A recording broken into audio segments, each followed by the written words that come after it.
guys, welcome back to the channel, or welcome if you're new. My name's Heather Salter-Purves. I'm a queer author, dark fantasy, and today I thought I'd just take you. The last 3 weeks I have to self-edit Her Daffodil Queen before I send it off to my editor. It's going to be a manic race towards the finish line just to get the last edits done, and hoping to get a beta reader feedback to just slot in some of their ideas. So come along with me.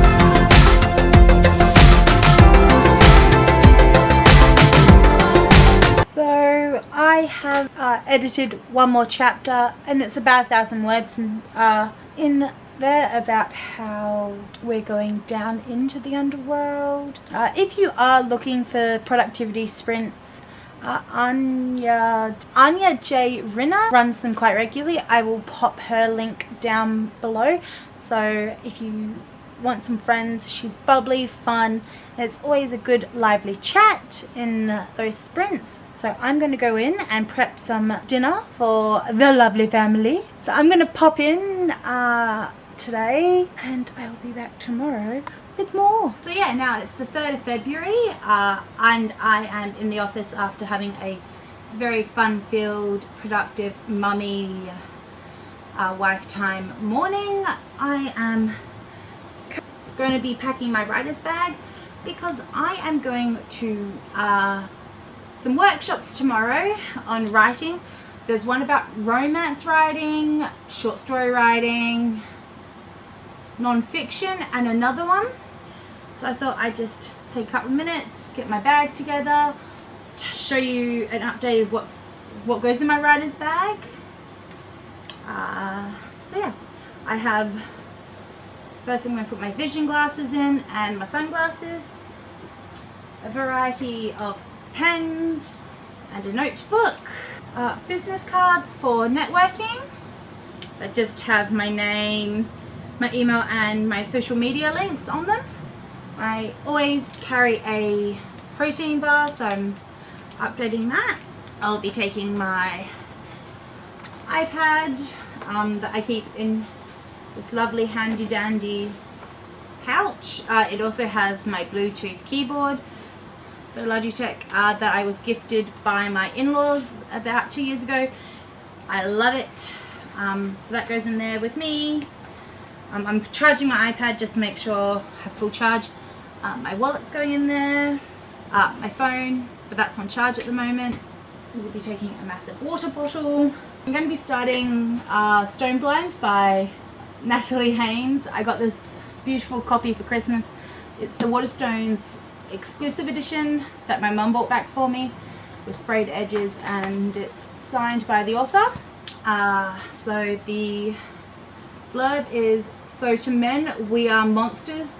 Because of our flight, our strength, they fear us, so they call us monsters. Medusa is the sole mortal in a family of gods. Growing up with her Gorgon sister, she begins to realize that she is the only one who experiences change, the only one who can be her, and her mortal lifespan gives her an urgency that her family will never know. When the sea god Poseidon commits the unforgivable act in the temple of Athena, the goddess takes her revenge where she can, and Medusa is changed forever. Writhing snakes replace her hair, and a glazed glance now turns any living creature to stone. Power cannot be controlled. Medusa can act nothing without destroying it. She is condemned to a life of shadows and darkness. So I'll be starting the physical copy of this. I have luckily also picked up the audiobook, so I can listen to that on the drive down because the workshops are about 40 minutes away from me. That's about it. And I will be taking you guys along sporadically. I also will be putting my lunch, Daffodil Queen. So that is everything that will be going in my bag with me tomorrow. Just this afternoon, I'm going to respond to a few emails, edit another chapter of Her Daffodil Queen. I'm still looking for some more people to join the cover reveal team for the novel. If you are interested, it will be the first link in the bio, down in the descriptions. I'd love to know what's the latest retelling that you've read.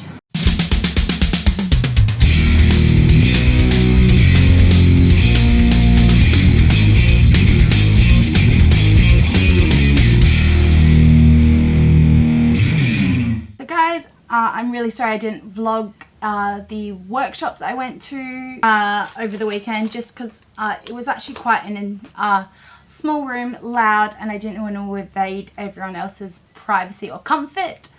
But it was an amazing workshop. I took a bunch of notes on the 4 sessions, and I picked up a paranormal romance book by one of the presenters. So this is Justice by Georgia Tingley. So it's about a young girl that disappears on Independence Day in 1976. The people in the town think she's just run away, but people that know the truth are determined to hide it. 40 years later, Justice Smith is commissioned to find her body and her murderer. It's not an easy task, and times are light. Luckily for he has a secret weapon. Justice Smith is a warrior angel sent to Earth to seek justice for those who cannot. He uncovers a deadly secret: the bodies of several young girls. A serial killer has gone undetected, living among a small community for 4 decades. So I'm really interested to dive into this. It was a great, her talk on romance was actually quite interesting, and she dived into a variety of different things. So, and I also picked up a few like hints and tips as an author at events. So Georgia actually had a laminated sheet of quotes, so she could easily ask someone such as myself when she was signing the book to personalize it. And she also wrote on the cover rather than the page so it didn't leak through. The one I chose was books give wings to the mind, and she wished me luck on my writing. So we got started in the morning with short stories, which was really great. We went through really what publishers and editors want to see, and it's the language that's used, a basic word count, and that they need to be artistically expressed and developed, not just told. And things are up for interpretation, and you need to start in the middle, and short stories can start and stop. And then we did a little activity, which was creating 3 sentences with the core requirements, and how we do simple stories, the complex characters, and we're looking for beauty, not breviary. If you'd like me to go more in depth about my feelings and maybe implement what I learnt in that short story session, please let me know down in the comments.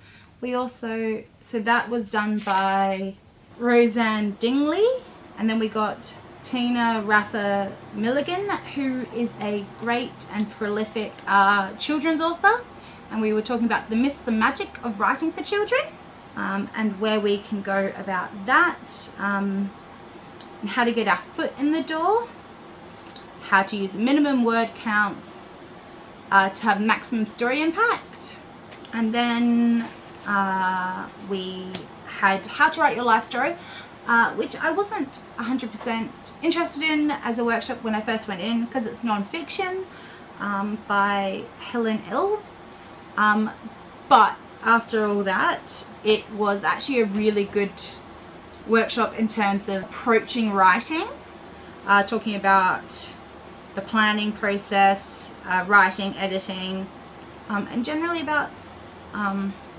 how to commit to your writing process. So even though it's not a genre, topic, category I'm really interested in writing in, it was really fun to go through that session, and I took away a lot in terms of author career and author, like how to approach my writing more than the actual content of the writing. So I did get something out of that one. And finally we had the Georgia Tingley romance workshop, and we had a quick discussion about the difference between a love story and romance as a genre expectations, which was really good to understand, and how to approach it in terms of you need to have a passion for the genre regardless of what one it is. So that was really good. And then how to plan it in terms of your mindset, as well as time management and having a thick skin. And then talking about tools and skills. So things such as tropes, trying to sound authentic, deciding on your point of view and tenses, so you don't try and make changes halfway through. And how to write dialogue was a part of that one as well, which was really helpful. And then about knowing your market. So she depth into how prolific romance readers are in terms, how voracious romance readers are as they devour sort of 20 to 40 books a month, and what trends are fading out and what trends are fading in. And then she just had a bit of a discussion about expenses to consider in terms of your author career as well. So 4 very different approaches to different topics, but all very valuable.